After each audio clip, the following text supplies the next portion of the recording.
Welcome back to Andy Auto Vault. For today's episode, I'll be doing a review on an IEM from JOYODIO. Let's check it out.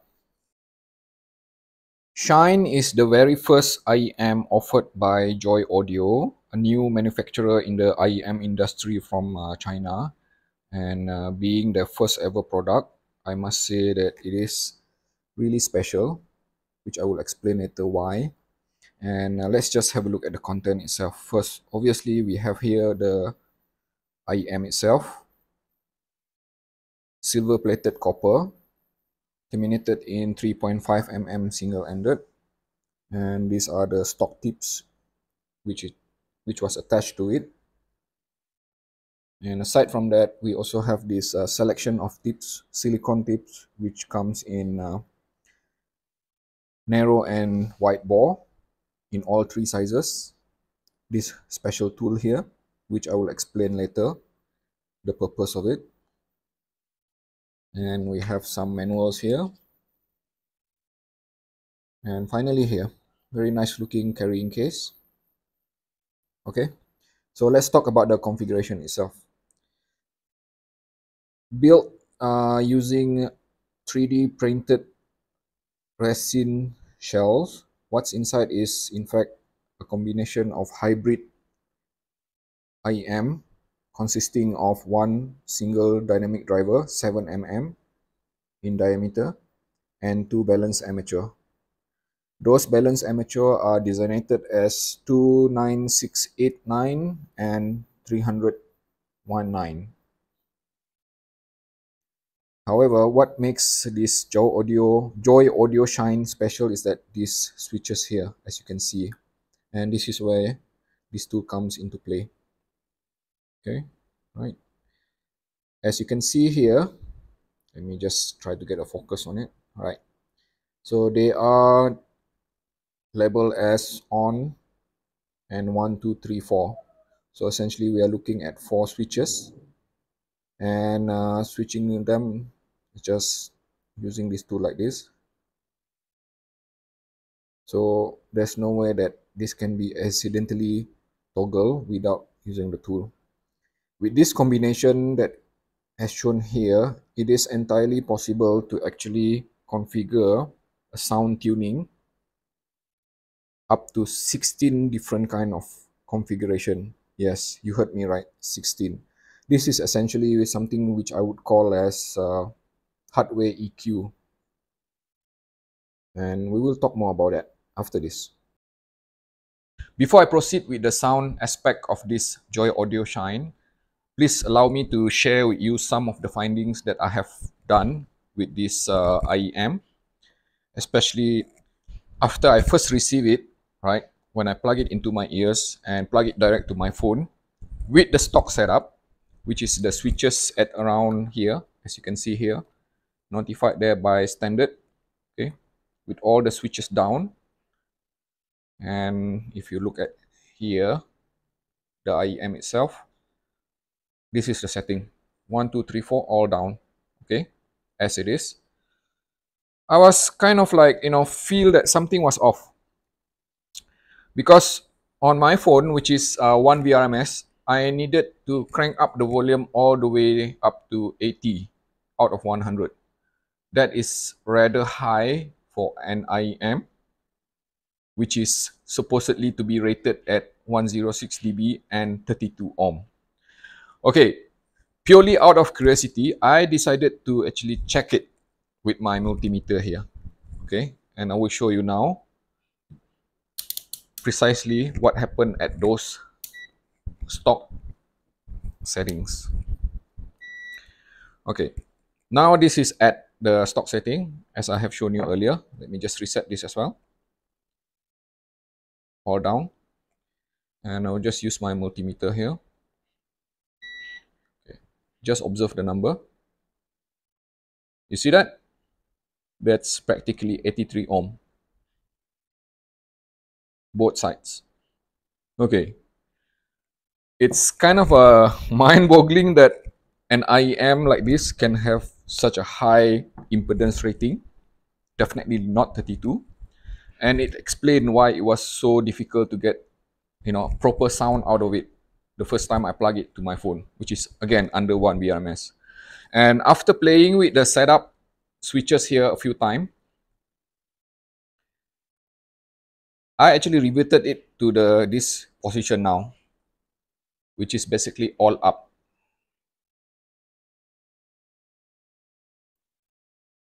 As you can see here, I'm doing it now.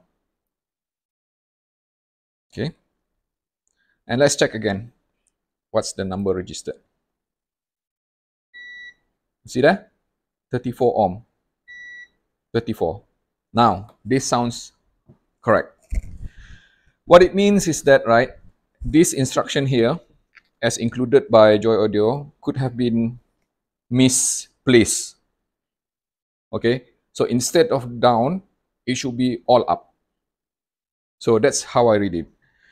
So when you receive your JOYODIO Shine, whatever setting that is set, in order to get the stock setup, it must be switched the other way around, all the way up. With the correct setting at 32 ohm, that is the stock sound of JOYODIO Shine.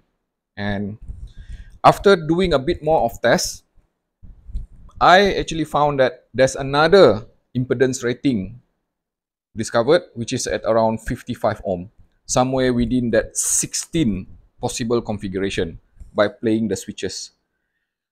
Okay. After doing a bit of test here and there for a while, with regard to how to tune it, I have finally found that this is the sort of setting which I like here. At switches number 3 being switch on only. And switch number 3 is supposedly to be ultra high. Okay, I don't know what it means, honestly. Okay, now that's one part of it. And another part of it, you see here, the tips that I'm using. This is not the stock tips. Okay, it is in fact foam tip. And the reason that I decided to swap it out for this foam tip was that because when I use the stock tips here, all these, okay, silicone tips, again, I have found that the sound to be kind of a bit off as well, because I can literally feel that the lower frequency being a bit bloated and a bit, like, say, exhibiting quite a bit of reverb and resonance in my ear. A manner of saying is that perhaps the silicone tips does not work very well with my own ears. And also another thing is that the upper frequency seems to be a bit rough sounding. So what I have done is that I swap in my trusted foam tips, which is slightly here on the narrow bore configuration type. Okay. And finally, with the switch settings set at number 3, only number 3 switch on. And then also with the foam tips, I was able to get the sort of sound that I like. Okay, so you have seen me playing with the settings to get the sort of sound that I like. And in fact, after tweaking so many times, the whole day spent changing here and there, I wish I can talk about all 16 configuration. But to be frank with you, I don't have that much time to test in depth each one of them, because my focus was to find the sort of settings and balance of sound which I like, which I prefer. And just to be upfront, I normally prefer a neutral sort of sound with good balance between upper, lower, and mid-range. Okay. With JOYODIO Shine, as I have shown you earlier on, okay, the settings which are suitable for me was that number 3 switches being turned on and the rest all shut off. Okay. And with the rest of the setting which I have tried, in fact, it is entirely possible to change the sound signature of this Shine to be very V or even W or even, let's say, a bit of Harman kind of style, okay, by just simply playing with the switches. All right, so let's just proceed with that. Like I say again, okay, the sound signature cannot be precisely nailed down due to the variable nature of this IEM. But I can safely say that in stock trim, it is something that I would consider still as a V sounding unit, which means that there's a pronounced boosting in the upper frequency, lower frequency, and slightly a bit suppression of mid-range. In fact, in the stock setting, I have found that the mid-range to be kind of a bit recessed to a point, and that's one of the reasons why I switched to number 3, to boost up the mid-range a bit, so that it will be a bit more pronounced and introduce a bit more balance to the entire sound spectrum. However, when I switch to number 3, it also means that I am now running at very high impedance of 83 ohm. And when I was still using my Sony phone, which is under 1 BRMS, I kind of like not so impressed with the sound output because it sounded subdued, weak, and in fact, lacking resolution and definition. So now that I have known for a fact that it requires power, I just simply splash out this dongle here, 4 VRMS of Centron's DeckPort HD, plug it in, and then poof, suddenly everything start to open up. Now this is how it should sound like, the dynamics, presentation, the fluidity of the sound and everything just sounded correct. Okay, the upper frequency does not sound grainy anymore. The lower frequency does not sound, boomy or bloated. Everything tightens up just nicely. Okay, let's just go to the lower frequency itself. With the sort of setting that I have selected for my Shine, okay, I would describe it as very well balanced between mid bass and sub bass, and to a point that in fact it would be even appealing for people who prefer a bit more of neutral presentation. So because due to this combination of this foam tip, as you can see here, which absorb quite a bit of the extra resonance as would be heard using silicone tips, and I would say that the best performance is punchy, with ample rumble and seismic sensation, kind of like with the decay itself, and that is something which I can really enjoy. Switching back to the mid-range, again with the switch number 3, okay, so that switch number 3 allows the mid-range to present itself a bit more forward, okay, so it's a bit more pronounced now. So which means that when listening to jazz or even let's say some folk music, classical, it is much more usable now, to a point that I can hear a proper definition and proper sense of imaging with the instrument, with the vocals and everything, and there's very well balanced of tone and timbre to it. It is organic enough, it is transparent enough, and it does not exhibit any kind of pronounced coloration. I would say that the texture and definition is definitely the best at switch number 3.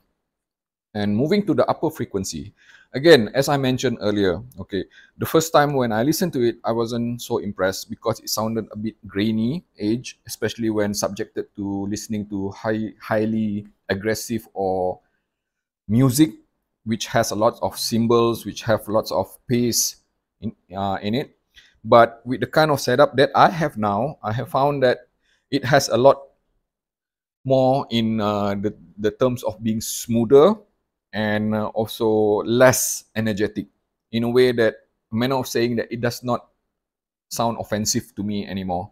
Okay, so for example, like when I listen to highly energetic music, highly aggressive music, the vibrancy, the brightness, and the energy level emitted is just simply something which I can enjoy thoroughly. Okay, so that's pretty much on the dynamic range and the presentation itself. All in all, I would say that it is very well balanced once the right setting has been found in accordance to your listening preference as well. Again, just remember, this thing is highly tunable. If you are bass head, probably you will find your setting as well. And if you love, more forward or more pronounced upper frequency, Shine can do it as well. Now, let's talk about technicalities. Technically, I would say that, with the kind of the right amount of power subjected to it and with the right tips, it is quite good. In fact, I feel that the soundstage being spacious, not exactly very wide, okay, but not also being narrow. So most important thing is that it doesn't sound congested. With the spatial positioning, because this thing being a hybrid, it has very good spatial positioning, meaning that it is 3D to a point that I was able to use it for gaming, even FPS gaming. And also most important to me is that the speed, the resolution, and the strength of the imaging itself. Okay, let's just wrap things up for this Joy Audio Shine. Price at just 79 US dollar. I can't think of anything else within that price range right now that can quite compete with this Shine. Not with that 16 usable sound profile that you can tune. And it is definitely difficult to compare it to any particular IEM because by just simply flicking a switch, it can sound different now. So you can't quite like say compare it with this A or B or anything like that. But one thing for sure, with that 16 different sound profile, it is definitely very appealing for people who love to EQ, people who love to have lots of options within a single unit. It is just like having 16 different IEM in one. Okay, that's really amazing. All right, so let's just put it this way. Before I close this, perhaps let's just to be fair, review on some of the elements that need to be taken into consideration before owning this Joy Audio Shine. First of all, get this tuning switch done right. I have shown you earlier, right, precisely where to tune it and how to tune it and the best way to understand it.